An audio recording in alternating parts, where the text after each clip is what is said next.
Right. तो आज हम रिवाइज करने वाले हैं चैप्टर नंबर 6, लाइव प्रोसेस। और लाइव प्रोसेस में मैं आपको फिर से बता दूं कि हम लोग पहले बहुत मोटा मोटा सिलेबस में देखेंगे कि क्या क्या हमने पढ़ा है अब तक, और उसके बाद में बहुत सारे क्वेश्चंस देखेंगे जो प्रीवियस ईयर का बोर्ड एग्जाम्स में पूछे गए हैं, क्योंकि उन क्वेश्चंस को देखने से हमें पता चलेगा कि वो क्वेश्चन हमको आ पा रहे हैं या नहीं आ पा रहे, यानी कितनी हमारी तैयारी अभी बाकी है। दूसरी बात यह है कि अभी मैं थोड़ा सा फास्ट रिवीजन करवाऊंगी, क्योंकि 2 दिन बाद हमारे सीबीएसई वाले स्टूडेंट्स, अगर हमारे सीबीएसई वाले स्टूडेंट्स जो भी हैं उनके एग्जाम्स हैं 2 दिन बाद, इसलिए उनको फास्ट रिवीजन करवाना बनता है। यानी 3 दिन में हम एक बार पूरा सिलेबस खत्म कर देंगे। जिन्होंने प्रीवियस 2 क्लासेस मिस कर दी हैं वो लोग, आई मोस्ट प्रोबेबली कि आज रात मैं यूट्यूब पे डाल दूंगी, वो आप देख लेना। कारण ये है कि 2 दिन में हमने चैप्टर नंबर 1, 2, 3 तीनों चैप्टर कंप्लीट कर लिए हैं। ठीक है, तो 3 चैप्टर वो हो गए हैं, 2 चैप्टर करीब करीब मैं आज कोशिश करूंगी तैयार करने की। तो इस तरीके से लगभग 4 तारीख से पहले पहले हम पूरा सिलेबस खत्म कर चुके होंगे एक बार। और एक बार सिलेबस खत्म करने के बाद में 5 तारीख से लेके जब तुम्हारा एग्जाम है, और बता दूं तुम्हारा एग्जाम 29 को ही है आई थिंक, 26 या 25 जो आप बोल रहे थे वो गलत बोल रहे थे, 29 को है। ठीक है, तो वहां पे आपका एक बार फिर से एग्जाम का सिलेबस का रिवीजन हो जाएगा, एक बार या हो सकता है 2 बार भी हो जाए। तो just it's a good opportunity to you, इसलिए कुछ चीजें छूट जाएं तो वो नोट डाउन कर लेना कि हम बाद में पूछना है हमको, और आप बीच में से भी मुझे पूछ सकते हैं। तो लाइव प्रोसेस स्टार्ट करते हैं। बेसिकली इस चैप्टर के अंदर हमने 3 सिस्टम के बारे में पढ़ा था। पहला हमने पढ़ा था डाइजेस्टिव सिस्टम, 3 या बल्कि 4 कहेंगे। डाइजेस्टिव सिस्टम हमने इसके अंदर पढ़ा था फर्स्ट नंबर पे। दूसरा हमने पढ़ा था इसके अंदर रेस्पिरेटरी सिस्टम पढ़ा था। तीसरा हमने इसके अंदर पढ़ा था एक्सक्रिएटरी सिस्टम, इनफैक्ट 4 ये था एक्सक्रिएटरी सिस्टम। और जो थर्ड वन था हमारा वो था सर्कुलेटरी सिस्टम। ठीक है, तो ये सर्कुलेटरी सिस्टम, तो ये बेसिकली 4 सिस्टम है जिनके बारे में हमने पढ़ा था। तो यहाँ पे कुछ छोटे छोटे क्वेश्चंस पूछती जाती हूँ मैं। डाइजेस्टिव सिस्टम हमने पढ़ा, तो सबसे पहले हमने पढ़ा था एनिमल्स में।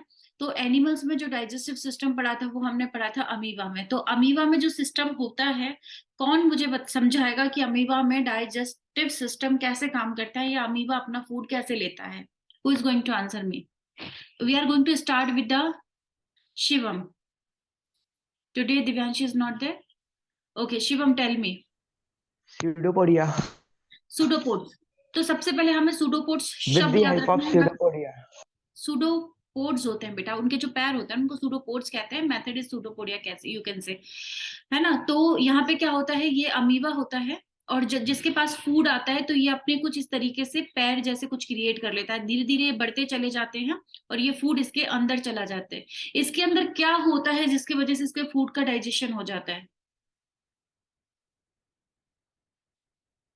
अमीबा ने फूड तो ले लिया सूडोपोड्स की हेल्प से, फूड तो अंदर ले लिया, इसके बाद में ये डाइजेस्ट कैसे करेगा? मैम वो अपने दोनों सीरोपॉड्स को क्लोज कर देगा। सूडोपोड्स को क्लोज करेगा तो फूड अंदर जाएगा ना। भाई आपने सूडोपोड्स को यहाँ क्लोज कर दिया, फूड तो अंदर चला गया। एनीबॉडी? जब मैं बोलूं कोई भी आंसर दे सकता है, तो आप में से कोई भी आंसर दे सकता है। मैम वो जो न्यूक्लियस होता है वो उससे मतलब कांटेक्ट करता है, अपनी तरफ खींचता है ताकि वो डाइजेस्ट हो जाए। न्यूक्लियस क्यों खींचेगा बेटा? न्यूक्लियस का क्या काम है इसमें? मैम इसमें साइटोप्लाज्म होता है।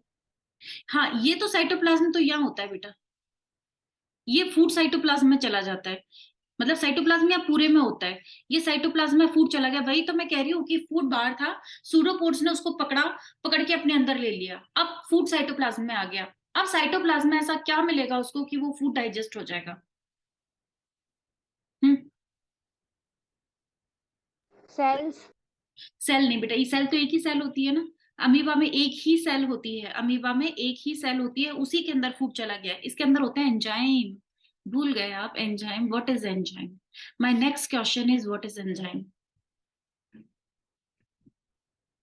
करिश्मा।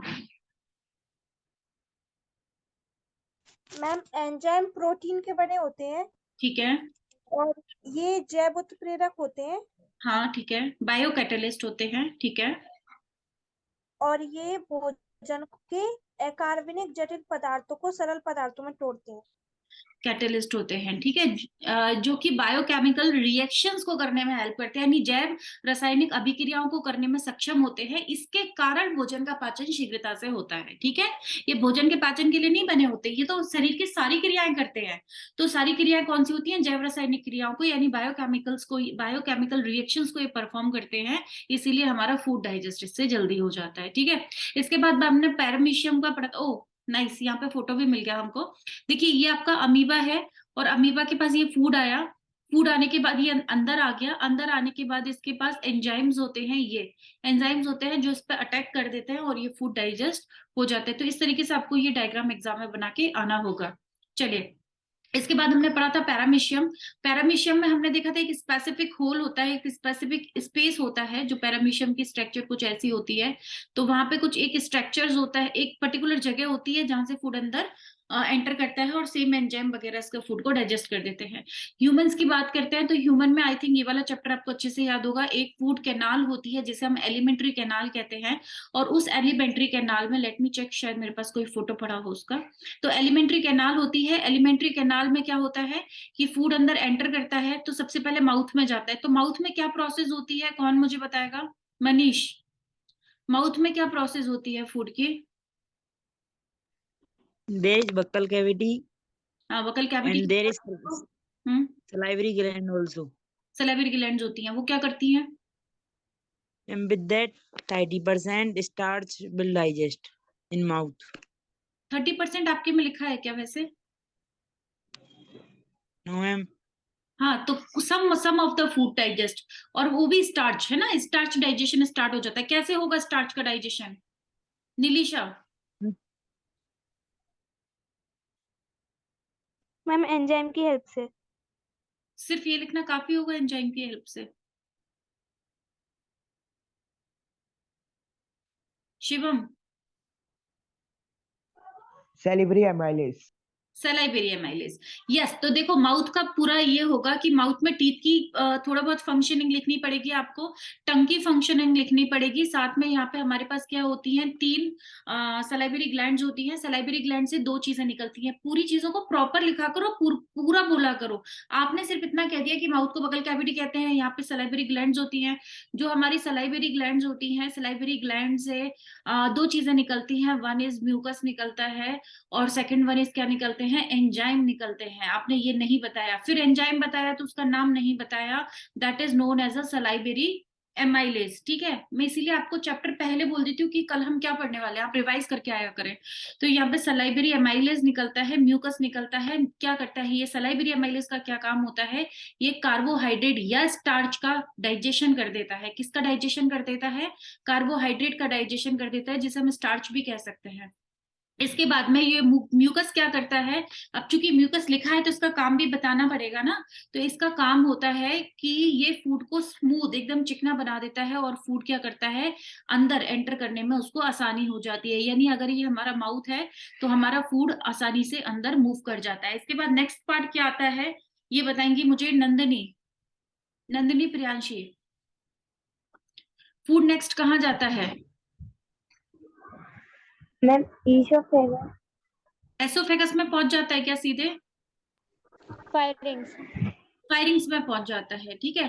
तो ये फूड हमारा कहाँ पे पहुंच गया? फायरिंग्स में पहुंच जाता है। फायरिंग्स में एक स्ट्रक्चर होता है, उस स्ट्रक्चर का नाम क्या होता है? लव,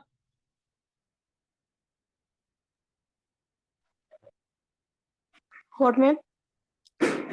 सुनिए क्वेश्चन ध्यान से सुना। या फायरिंग्स में एक स्ट्रक्चर होता है, उस स्ट्रक्चर का नाम क्या है? फायरिंग्स में एक्चुअली होता क्या है फूड का, ये बताओ तुम तो। Ma'am there is epiglottis. Epiglottis, epiglottis, यहाँ पे एक एपिग्लोटिस नाम की स्ट्रक्चर होती है जो फूड को फूड में, और क्या बोलते हैं, बिंड को, यानी कि जो ब्रीथ करते हैं ऑक्सीजन वगैरह, हाँ, बिंड पाइप में पहुंचा देती है। तो फूड अंदर जाता है जिसे हम एलिमेंट्री कैनाल कहते हैं। एलिमेंट्री कैनाल में एक स्पेशल मूवमेंट होती है, उस मूवमेंट को क्या कहते हैं? क्विक, देखते हैं कौन आंसर देता है। Peristaltic movement. Very good, very good. इस मूवमेंट को पेरिस्टाल्टिक मूवमेंट कहते हैं। Peristaltic. Very good, very good, peristaltic movement कहते हैं। इसके बाद हमारा फूड जाता है स्टमक के अंदर। स्टमक के अंदर जैसे इसके अंदर हमने दो चीजें देखी थी, वन इज म्यूकस देखा था और सेकंड हमने क्या देखा था, सलाइवरी एमाइलेज, ठीक है, जिसे हम टाइलिन भी कहते हैं। कुछ लोग याद रखना, ये स्पेशली राजस्थान बोर्ड वाले में ज्यादा पूछा जाता है, व्हाट इज टाइलिन। ठीक है, इसमें हमारे पास तीन चीजें निकलती हैं, हमें जल्दी से मुझे तीनों तीनों चीज के नाम बता दो। One is HCl mucus enzyme. हाँ, HCl म्यूकस और एंजाइम, वेरी गुड। अब मुझे प्रियांशी बताएंगी इसमें से एंजाइम निकलते हैं कौन कौन से, दो एंजाइम निकलते हैं।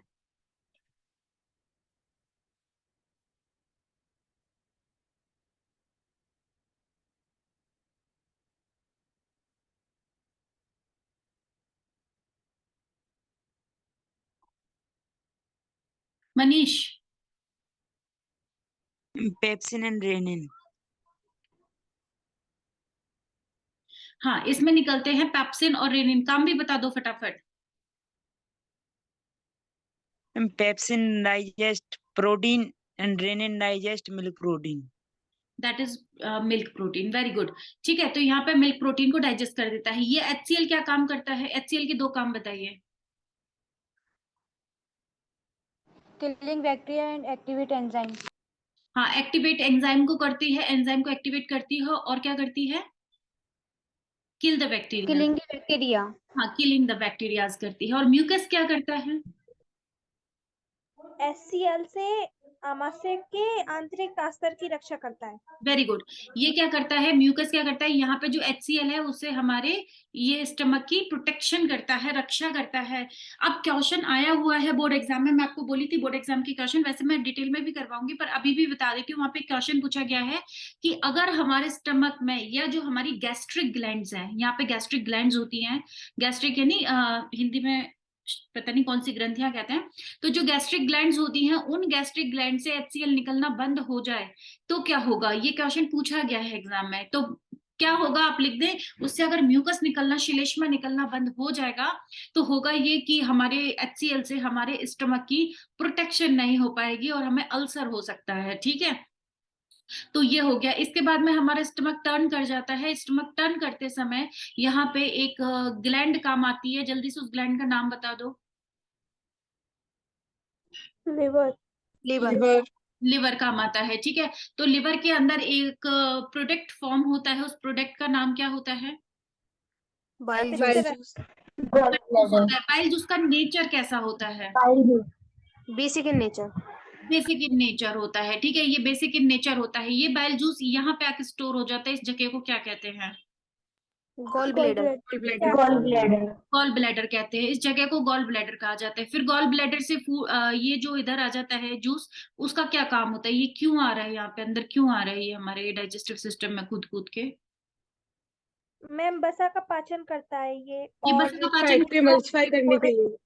बसा का पाचन नहीं करता है, ये आप गलत बता रहे हो। Emulsification of fat. यस, ये And utilization of HCl. हाँ, मैम बाइल जूस लीवर में स्टोर होता है कि वहां से प्रोड्यूस होता है। नहीं, प्रोड्यूस बेटा लिवर से होता है, प्रोड्यूस यहाँ से होता है, स्टोर यहाँ पे होता है, स्टोरेज यहाँ पे होता है बैग में। ठीक है, स्टोर यहाँ पे होता है। काम कहाँ पे आता है, यहाँ पे नीचे आके काम आता है। ठीक है, तो अभी आपने बताया मुझे बाइल जूस का काम बताया। बाइल जूस का क्या काम होता है, एक तो HCl को न्यूट्रलाइज करना होता है, न्यूट्रलाइज करना है ना, तो याद रखिएगा। और दूसरा काम HCl का होता है कि ये इमल्सिफिकेशन, इमल्सिफिकेशन कर देता है किसका, फैट का। इमल्सीकृत कर देता है फैट को। ठीक है, इमल्सिफिकेशन, इमल्सिफिकेशन कर देता है। इसके बाद में क्या होता है, यहाँ पे हमारी एक और ग्लैंड होती है, एक और ग्लैंड होती है जिसको हम दूसरे कलर से बना लेते हैं। एक और ग्लैंड होती है इस तरीके से, और इस ग्लैंड का नाम क्या होता है, Pancreas. पैंक्रियास से दो चीजें निकलती हैं बाहर, बता दो कौन कौन। Hormone and enzyme. Pancreatic juice. Pancreatic juice निकलता है। उन पैंक्रेटिक जूस में हमारे पास दो चीजें होती है, one is hormone and one is enzyme. तो जो हार्मोन्स होते हैं उनका नाम होता है, बताओ। इंसुलिन और ग्लाइकोगाइन। बिल्कुल बिल्कुल, ग्लाइकोगॉन। हाँ जी, ग्लूकेगॉन है ना। तो इंसुलिन होता है, इंसुलिन और ग्लूकेगॉन। मैं उम्मीद करती हूँ कि आप सब लोग कॉपी पेन लेके बैठे होंगे और जो जो चीजें मैं यहाँ लिखती जा रही हूँ उनको शॉर्ट में नोट करते जा रहे होंगे। उसका कारण मैं कल भी बताई थी, आज फिर बता देती हूँ, क्योंकि जब तुम लास्ट वाले दिन वहां एग्जाम सेंटर पे या सुबह सुबह उठोगे और मान लो एग्जाम 12 बजे से 1 बजे से जो भी है, तब आप पन्ने पलटोगे ना, सिर्फ यही चीजें याद आएंगी आपको, इसके अलावा कुछ भी याद नहीं आएगा और ना आपको पूरी किताब देखने का वक्त मिलेगा। तो आप जिस हिसाब से मैं पेन चला रही हूँ वैसे अपने अपने पेन भी चलाते जाइएगा। इंसुलिन और ग्लूकेगोन होते हैं एंजाइम जो होते हैं, 3 निकलते हैं इसके अंदर, जिन्हें हमने याद किया था एलएटी से। एलएटी का मतलब होता है लाइपेज, एमाइलेज और ट्रिप्सिन। उम्मीद करती हूँ याद होगा। एलएटी का, लाइपेज का जो डाइजेशन होता है वो किसका, बसा का, यानी कि फैट को डाइजेस्ट करता है। ए फॉर एमाइलेज यानी कार्बोहाइड्रेट का डाइजेशन करता है। और ट्रिप्सिन किसका करता है आराध्या? Ma'am fat. क्या ट्रिप्सिन फैट का करेगा क्या दिव्यांशी? प्रोटीन। प्रोटीन का करेगा। Very nice. तो ठीक है, यहाँ पे एलईटी को आपको याद रखना है, बहुत अच्छे से याद रखना है। एल जो होता है वो फैट का करता है, चाहे आप इसकी ट्रिक बनाइएगा। एमाइलेज हमने ऊपर भी देखा था, वो कार्बोहाइड्रेट का करता है। और जो ट्रिप्सिन, वैसे भी मैंने आपको बताया था, ट्रिप्सिन आई एन की साउंड आ रहा है ना, देखो पेप्सिन, इसमें भी आई एन आ रहा है, इसमें भी आई एन आ रहा है, और ट्रिप्सिन में भी आई एन आता है। ये सब प्रोटीन का डाइजेस्ट करते हैं। तो प्रोटीन में भी आप एक तरीके से याद रख सकते हैं, प्रोटीन बोलने में प्रोटीन पीछे भी इस तरह का साउंड आता है। तो ट्रिप्सिन जो है वो किसका करता है, प्रोटीन का डाइजेशन करता है। नाइस। इसके बाद में हम आ जाते हैं स्मॉल इंटेस्टाइन में, और स्मॉल इंटेस्टाइन को हम स्मॉल ही बनाएंगे स्मॉल इंटेस्टाइन में आ जाते हैं। और ये स्मॉल इंटेस्टाइन में एक स्ट्रक्चर मिलता है हमको। वैसे सबसे ये बता दो कि स्मॉल इंटेस्टाइन का मेन काम क्या है, main function, what is the main function of the small intestine? Anybody? Absorb. Yes yes Site of. Ma'am digest of carbohydrates and proteins. बेटा, they have already digested, remaining part has been digested in the, like ना, यहाँ से जो निकल रहा है हमारा जो पैंक्रियास से, और पैंक्रियास से निकलने के बाद वो पूरा डाइजेस्ट हो चुका होता है ना। तो इसका मेन फंक्शन डाइजेशन नहीं होता है, डाइजेशन मेन फंक्शन होता है इसका, स्टमक का। तो जो हमारी स्मॉल इंटेस्टाइन होती है उसका मेन फंक्शन होता है एब्जॉर्प्शन, क्योंकि यहाँ तक का जो ड्यूडेनम सेक्शन होता है ना, स्मॉल इंटेस्टाइन का जो सबसे पहला सेक्शन होता है, डाइजेशन वहीं तक होता है बस। लेकिन उसके बाकी के 2 हिस्से होते हैं ना, इलियम और इलियम वाला जो मेन जुजिनम और इलियम वाला सेक्शन, तो इलियम वाले सेक्शन में एब्जॉर्प्शन ज्यादा होता है। ठीक है, तो इसका मेन फंक्शन जो होता है वो मैं ग्रीन कलर से लिख देती हूँ, दैट इज द एब्जॉर्प्शन। ठीक है, एब्जॉर्प्शन होता है ना। यहाँ पे एब्जॉर्प्शन शुरू हो गया, तो एब्जॉर्प्शन करने के लिए एक स्पेशल स्ट्रक्चर मिलता है हमको। उस स्ट्रक्चर को क्या कहते हैं? Villi. Very good, villa structure कहते हैं। अब ये याद रखना, जिसको ये चीजें जो मैं पूछ रही हूँ वो याद नहीं आ रही हैं, इसका मतलब आपकी तैयारी अच्छी नहीं है। तो रीथिंक अबाउट इट और हार्ड वर्क करना शुरू कर दो। तो विला स्ट्रक्चर हमको यहाँ पे मिल जाते हैं, जो क्या करते हैं, फूड को एब्जॉर्ब करते हैं। शिवम, तुम्हारी आवाज नहीं आ रही है, मुझे आंसर करना शुरू करो। शिवम और दिवांशी की आवाज तो मुझे हर हाल में आनी चाहिए। ठीक है, तो विलाय स्ट्रक्चर है, विलाय स्ट्रक्चर क्या करते हैं, फूड को एब्जॉर्ब कर लेते हैं। राइट, इसके बाद हम आगे चलते हैं तो लार्ज इंटेस्टाइन आ जाती है, जो कि इस तरह से रोटेट होके वापस यहाँ आ जाती है। और इस लार्ज इंटेस्टाइन का काम क्या होता है, ये बताओ मुझे।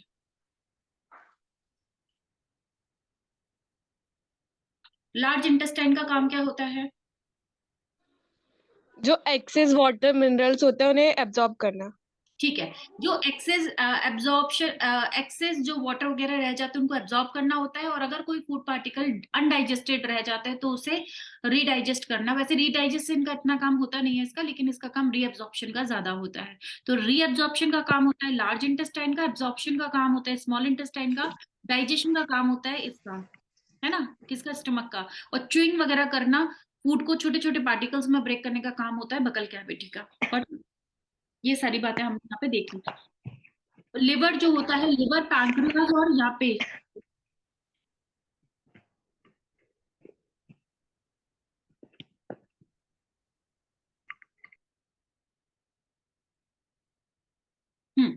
लिवर, और हाँ यहाँ पे 3 ग्लैंड्स होती है, one is a liver, one is a pancreas and one is a salivary glands. तो मुझे लग रहा है कि ये सारा आपका कवर हो गया है। इसके बाद प्लांट्स का भी आता है थोड़ा सा, वो हम क्वेश्चंस के थ्रू कर लेंगे, कोई बात नहीं है। इसके बाद हमने पढ़ा था रेस्पिरेटरी सिस्टम, जो कि क्वाइट इजी था। मेन चीज आपसे जो पूछी जाती है वो पूछी जाती है, what is the difference between breathing and respiration. ये रिवाइज कर लेना, मैं अभी थोड़ी देर बाद पूछूंगी। ठीक है, तो हमने क्या करना होता है, सबसे पहले नोज होती है, नोज के अंदर हमने क्या करना होता है, ब्रीथ करना होता है, ब्रीथ इन करना होता है। यहाँ पे हमारी जो गैसेस होती हैं वो सारी गैसेस के अंदर से हमारी नोज के अंदर एंटर कर जाती है। नोज के अंदर हेयर लाइक स्ट्रक्चर और श्लेष्मा मिलता है, श्लेष्मा मतलब म्यूकस मिलता है, जो कि जर्म्स, पोलन ग्रेन्स या डस्ट के पार्टिकल को एब्जॉर्ब कर लेता है। ठीक है, इसके बाद में ये पहुंच जाता है अंदर की तरफ, फायरिंग्स और लेरिंग्स होती हैं। फायरिंग्स और लेरिंग्स में वही एपिग्लॉटिस स्ट्रक्चर होती है, जो कि इसको फूड पाइप में जाने से रोक देती है। किसको रोक देती है? एयर को, क्योंकि एयर को फूड पाइप में कोई काम नहीं है। ठीक है, इसके बाद यहाँ पे एक लैरिंग्स स्ट्रक्चर पाया जाता है, जिसके अंदर कुछ स्ट्रक्चर्स होती हैं। वो स्ट्रक्चर्स क्या करती हैं कि वाइब्रेट करती हैं, और उनके वाइब्रेशन से हमारा साउंड क्रिएट होता है। ठीक है, तो ये उसका कोई ज्यादा रोल नहीं है, अगर आप नहीं भी लिखोगे तो चलेगा। इसके बाद फूड अंदर आता है, फूड अंदर आता है, इस स्ट्रक्चर को कहा जाता है ट्रैकिया। ट्रैकिया जब फर्दर आगे जाता है तो इस स्ट्रक्चर को कहा जाता है ब्रोंकाई। अब ये मत समझना मैडम ने बता दिया, अच्छा रहा पूछ ले, अभी क्वेश्चन पूछूंगी ना तब आपसे ये सारी चीजें वापस पूछूंगी मैं। फिर हम अंदर आते हैं तो ये ब्रोंकाइज में ब्रेक हो जाता है। इसके बाद में ये further primary bronchi, secondary bronchi, tertiary bronchi तक ब्रेक होते चले जाते हैं। जब ये सारे फुल एंड फाइनल ब्रेक हो चुके होते हैं तो उनके एंड पे जाके यहाँ पे एक एयर बलून लाइक स्ट्रक्चर मिलती है। इसको क्या कहते हैं? कुप्पी का Alveoli. हाँ, कुप्पी का ये हाँ, एल्वियोली। एल्वियोली। इनको एल्वियोलिस कहते हैं। इन एल्वियोली की प्रोटेक्शन के लिए हम लोग यहाँ पे क्या करते हैं, एक इस तरीके से लंग स्ट्रक्चर मिलता है हमको। स्ट्रक्चर मिलता है, एक मेम्ब्रेन होती है, वो मेम्ब्रेन इनको क्या करती है, प्रोटेक्ट करके रखती है, जिसे हम लंग्स कहते हैं। और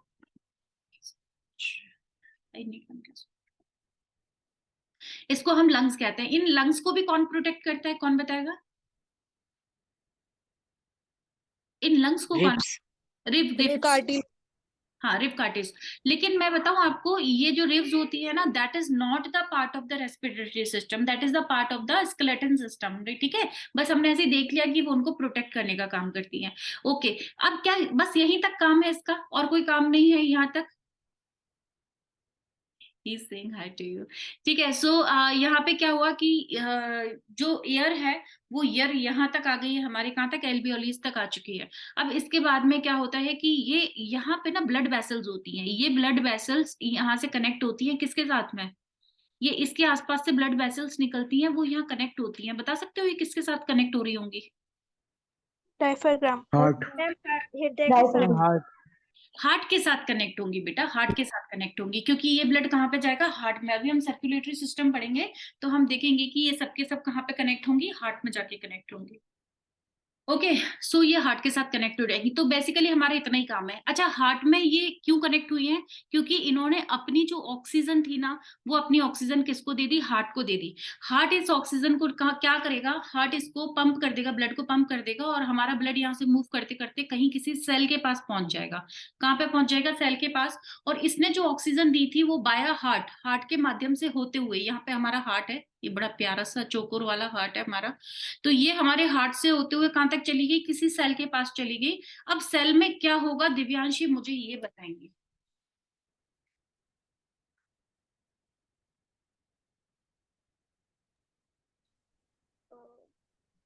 मैम को फिर से रिपीट करना।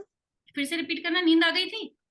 मैं इसीलिए तुमसे क्वेश्चन पूछती हूँ, सो दैट कि सो ना जाओ, है ना।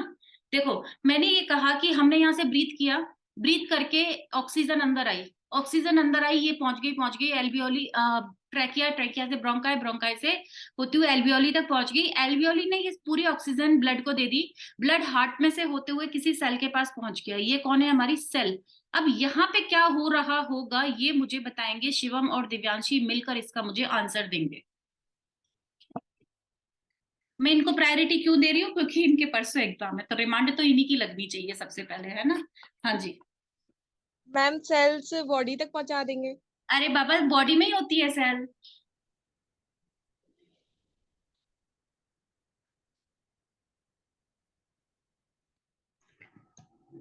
मैं वहां से ब्लड प्यूरिफाई होने चल जाएगा।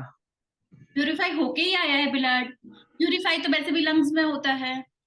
देखो प्यूरिफाई कहाँ होता है या मैम वो लंग्स में होता है। पूरी बॉडी में फ्लो होने लगेगा, बॉडी ऑक्सीजनेटेड ब्लड। कोई भी बता exchange of gases, exchange of gases. Yes. Parth आप बताओ। ये हमारा ऑक्सीजन है, एल्वियोली ने ब्लड को दे दिया, ब्लड हार्ट से होते हुए सेल तक आ गया। अब यहाँ सेल के पास आ गया, यहाँ क्या हो रहा होगा? यहाँ जो ऑक्सीजन से और उसका एनर्जी जनरेट होगी। Yes yes yes. ये जो ऑक्सीजन है ना, देखो ये हमारी पूरी बॉडी है, ये पूरी बॉडी है। ये जो है ना पार्थ ने दिया वो कंप्लीट आंसर था एक्चुअली। मैं आपको बताऊं कैसे। ये हमारी पूरी बॉडी है और ये पूरी बॉडी में ही हमारा हार्ट था। हार्ट ब्लड के पास आया, हार्ट मतलब हार्ट, ये क्या बोलते हैं, लंग्स है। लंग्स में से ऑक्सीजन हार्ट के माध्यम से, ब्लड के माध्यम से होते हुए सेल तक पहुंच गई। तो सेल तो मेरे हाथ की भी हो सकती है, मेरे ब्रेन की भी हो सकती है, मेरे पैरों की भी सेल हो सकती है। पूरी सेल के पास हमारा ऑक्सीजन पहुंच गया। जब ऑक्सीजन यहाँ पहुंचेगा किसी सेल के पास, ब्लड क्या लेके आया है? ऑक्सीजन लेके आया है। उसने क्या किया? ऑक्सीजन तो दे दिया इसको, और इसने बाहर क्या निकाल दी? CO2। वो CO2 वापस आएगी, वो CO2 यहाँ से वापस आएगी, और CO2 वापस कहाँ चली जाएगी? हार्ट के पास चली जाएगी। तो ये रेड वाला है वो प्योर ब्लड है। प्योर तुम कह रहे ना प्योर करने के लिए, तो प्योर ही था वो, तभी तो रेड कलर का था। फिर यहाँ से CO2 वाला ब्लड आएगा, CO2 वाला ब्लड हार्ट के पास जाएगा, और हार्ट से वापस से वो किसके पास चला जाएगा? यहाँ पे चला जाएगा, किसके पास? एल्वियोली के पास। फिर एल्वियोली क्या करेंगी? वापस से इसको ऑक्सीजन देंगी, फिर वो वापस से रेड कलर का हो जाएगा, और वो रेड कलर का ब्लड वापस किसके पास आ जाएगा? हार्ट के पास आ जाएगा। और हार्ट के पास आने के बाद, ठीक है, तो ये हार्ट के पास से वापस आएगा, वापस आने के बाद में ये सेल के पास आएगा। इस तरीके से लाइक कॉन्टिन्यूसली प्रोसेस चलती रहेगी। अब मेरी बात सुनो, ये मैंने यहाँ पे दूसरा डायग्राम बना दिया है साइड बाय साइड में, कि ऑक्सीजन अपना अंदर आया और फिर हमने CO2 को बाहर निकाल दिया। ये ऑक्सीजन का सेल क्या करेगा? पहली बात तो इस इवेंट को क्या कहा जाएगा? इस इवेंट को कहा जाएगा रेस्पिरेशन। क्या कहा जाएगा? रेस्पिरेशन। और यहाँ पे जो गैसेस का एक्सचेंज हो रहा था, इसको क्या कह रहे थे हम? ब्रीथिंग। इसको क्या कहते हैं? ब्रीथिंग। जो नोज में एक्सचेंज होता है उसको ब्रीथिंग कहा जाता है, जो सेल में एक्सचेंज होता है उसको रेस्पिरेशन कहा जाता है। और यहाँ पे जो इवेंट हुई है उसको क्या कहें? जो फिनोमेना होगा उसको रेस्पिरेशन कहेंगे। और ये ऑक्सीजन का ये सेल क्या करेगी? ये सेल, इसके पास ग्लूकोज भी पड़ा हुआ है। ये ग्लूकोज कहाँ से आया? अभी हमने पढ़ा था ना थोड़ी देर पहले, वहां से आया। और ये ग्लूकोज और ये ऑक्सीजन जब आपस में मिलेंगे तो क्या बन जाएगा? एनर्जी बन जाएगी। किसी को नहीं समझ में आया हो तो मेरे से एक बार और पूछ सकते हैं। Everybody is done with it? Yes sir. Please से वन मोर टाइम। थोड़ा सा और बताऊं? Yes ma'am. देखो यहाँ पे इतना सा हुआ, थोड़ा सा फास्ट करेंगे बेटा। यहाँ पे हुआ ये था, मैं एक हाइलाइटर ले लेती हूँ। हाँ, हाइलाइटर लिया मैंने। देखो यहाँ से ऑक्सीजन चली, ऑक्सीजन सबसे पहले नोज में गई, नोज के बाद में ये क्या बोलते हैं इसको, फायरिंग्स में गई। फायरिंग्स में जाने के बाद ये ट्रैकिया में गई। ट्रैकिया के बाद ये कहाँ जा रही है ऑक्सीजन? ये ऑक्सीजन जा रही है ब्रोंकाई में। ब्रोंकाई से होते हुए ये पहुंच गई एल्वियोली में। यहाँ भी जाएगी और यहाँ भी जाएगी। एल्वियोली के पास में ब्लड वेसल्स थी, इसने ब्लड को ऑक्सीजन दे दी। वो ऑक्सीजन ब्लड में से होते हुए हार्ट में पहुंच गई। हार्ट से होते हुए वो ऑक्सीजन हमारी जाती जा रही है, कहाँ तक जाती जा रही है? सेल तक जाती जा रही है। सेल के पास क्या पहुंच गई? ऑक्सीजन। अब हमारी ये जो ऑक्सीजन है वो किसके पास पहुंच गई? सेल के पास पहुंच गई। और जो सेल होती है, सेल के पास में ऑलरेडी क्या होता है? ग्लूकोज होता है। अब ये ऑक्सीजन और ये ग्लूकोज जब दोनों आपस में मिलते हैं तो बन जाती है हमारी एनर्जी। ठीक है। और एनर्जी जब बनती है तो साथ में बन जाती है कार्बन डाइऑक्साइड। ये कार्बन डाइऑक्साइड को हम वापस यहाँ से रिटर्न मार देते हैं। ये कार्बन डाइऑक्साइड का क्या कर देते हैं हम? यहाँ से वापस से रिटर्न मार देते हैं। और ये रिटर्न मारने के बाद जाती है पहले हार्ट के पास में, और हार्ट के पास से होते हुए ये जाती है हमारी वापस से एल्वियोली के पास में। एल्वियोली से होते हुए ब्रोंकाई, ब्रोंकाई से होते हुए ट्रैकिया, ट्रैकिया से होते हुए नोज, और नोज से ये चली जाती है बाहर। ये पूरा एक साइकिल होता है। अब आया समझ में? ठीक है, तो ये हो गया हमारा पूरा साइकिल। नाउ अब यहाँ पे एक बात गौर करने वाली ये है कि जो भी सेल के आसपास गैसेस का एक्सचेंज होगा सेल के पास में, उसे तो हम कहेंगे रेस्पिरेशन, और जो हमारा नोज के पास में गैस का एक्सचेंज होगा उसे हम कहेंगे ब्रीथिंग। ठीक है, ये हो गया। अब अगर मैं आपसे सिमिलरली पूछ लूं कि हार्ट का क्या काम है, मैं आपको पूछूं हार्ट का क्या काम है या हार्ट का क्या स्ट्रक्चर है, तो आपको याद होगा हार्ट में 4 चैम्बर्स होते हैं। यहाँ पे जो बॉल्व होते हैं उनके नाम याद रखना, ट्राइकप्सिड और बाइकप्सिड होते हैं। यहाँ पे क्या होता है, बॉडी होती है, नीचे हमारी कौन होती है, बॉडी, है ना, और ऊपर की तरफ हमारे क्या बने होते हैं, लंग्स बने होते हैं। क्या बने होते हैं, लंग्स। लंग्स एक्चुअली इधर भी होते हैं और लंग्स हमारे इधर भी होते हैं, दोनों साइड होते हैं, उनके बीच में हार्ट होता है।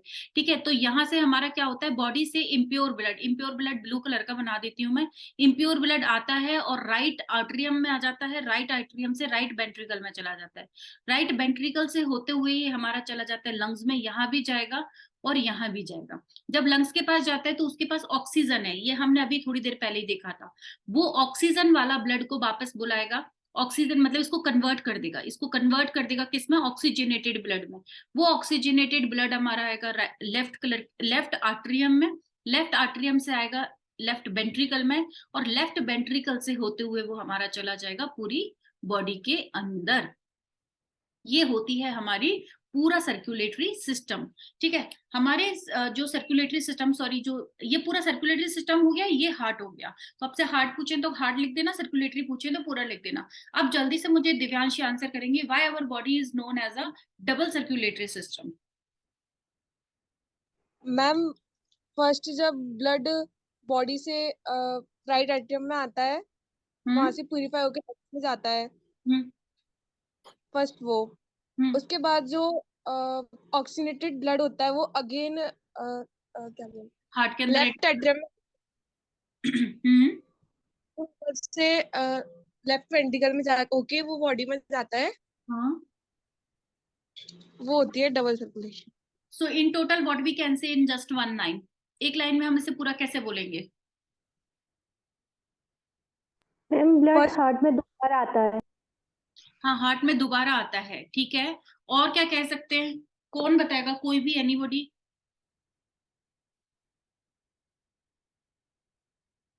मैम जब हृदय में से रक्त का 2 बार गुजरना दौरा परिसंचरण कहलाता है। क्यों गुजरेगा हृदय 2 बार, हृदय में से 2 बार, देखो इसको ऐसे बोल सकते हैं, बॉडी से इम्प्योर ब्लड निकलकर वापस बॉडी में आने तक, यानी बॉडी से ब्लड निकलकर वापस बॉडी तक आने में इसको प्योरीफाई करना होता है। उस प्योरीफाई की प्रोसेस में ये हार्ट में से 2 बार पास होता है ना। तो इसकी पूरी जो प्रॉपर डेफिनेशन है ना डबल सर्कुलेशन की, वो अच्छे से याद कर लेना, वो थोड़ा अच्छे से याद कर लेना। एक चीज मैं यहाँ पे पहले तुमको ये बता दूं कि कल थोड़ा सा एक चीज में कंफ्यूजन था, वो मैंने देखा, तो आप इसको थोड़ा याद रखना कि एक तो होता है अपना क्विक लाइम। ठीक है, क्विक लाइम को कहा जाता है CaO। एक अपना होता है सिलेक लाइम, है ना, सिलेक लाइम होता है CaOH का होल ट्वाइस, ये तो होता है ड्राई। ठीक है, एक होता है लाइम वाटर। ठीक है, ये होता है CaOH का होल ट्वाइस, लेकिन ये वाटर के साथ में होता है, मतलब अगर इसमें पानी डाल दिया तो होगा। अच्छा, इसको क्विक लाइम भी कहते हैं और इसको अकेला लाइम भी कहा जा सकता है। ठीक है, अब इसके बाद आता है कैल्शियम कार्बोनेट कहा जाता है, या इसको हिंदी में चूना कहा जाता है, और क्या कहते हैं इसको, मार्बल, लाइमस्टोन। मार्बल, और या फिर इसको कहा जाता है लाइमस्टोन। वेरी गुड, है ना, हाँ, लाइमस्टोन। तो limestone, lime water, quick lime, lime, इनमें कंफ्यूज मत होना, और एक सिलेक्ट लाइम। ठीक है, तो अपने को ये चीज थोड़ा सा याद रखना है, सिलेक्ट लाइम और लाइम वाटर ये एक ही चीज है, क्विक लाइम और लाइम ये एक ही चीज है, और लाइम स्टोन ये एक चीज है। ठीक है, तो ये इनको थोड़ा सा अलग से याद रखना, वरना बहुत कंफ्यूजन होती है। ठीक है, और जब हम इसकी रिएक्शन कार्बन डाइऑक्साइड के साथ में करवाते हैं तब ये बनता है, और इसकी रिएक्शन वाटर के साथ करवाते हैं तब ये बनता है। यानी इसके साथ हमें वाटर करवाना होता है तब ये बन जाता है, और इसके साथ CO2 मिलाते हैं तब नीचे वाला बन जाता है। ठीक है ना। तो इसको एक अलग से शॉर्ट पे रखना, लास्ट मोमेंट पे जब आप जा रहे होंगे तो इस चीज को याद रखना। जो बहुत कंफ्यूज करने वाली चीजें होती है ना, उनको हमेशा एक साथ एक ही जगह पर रख लेना चाहिए। या फिर आप जैसे इस वाले जो चैप्टर हम पढ़ रहे हैं उसमें सारे एंजाइम्स के नाम आप एक साथ रख सकते हैं कि भाई ये कंफ्यूज कर सकते हैं at the time of examination. या इलेक्ट्रिसिटी वाले जो है, जो सारे फॉर्मूलों को आप एक साथ रख सकते हैं, या फिर उनके साथ में यूनिट भी लगा सकते हैं।